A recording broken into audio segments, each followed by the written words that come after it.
Ադրբեջանը մայիսի 28-ին Հայաստանի սահմաններին անմիջական մոտակայքում բացում երրորդ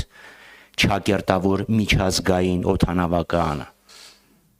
Մեկ հատ կառուցել էին Կովսականում, երկրորդը Վարանդայում եւ հիմա արդեն Բերձորում։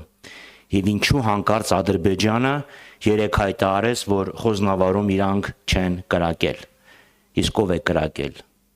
Հանգուցյալ Ալեքսանդր Սերգեևիչ Պուշկինը։ Դե լավ, Ալեքսանդր Սերգեևիչ Բլոկը։ Նորմալ է։ Կամ Ալեքսանդր Սերգեևիչ Գրիբաեդովը։ Այս ամենը նշանակում է, որ Ադրբեջանը հիմքեր է նախապատրաստում Հայաստանի Հանրապետության դեմ հերթական ագրեսիայի համար։ Իսկ Փաշինյանը եւ իր իշխանությունները փոխանակ հիմքեր ստեղծեն պաշտպանելու Հայաստանի Հանրապետությանը, մեղավորներ են փորձում կանխել։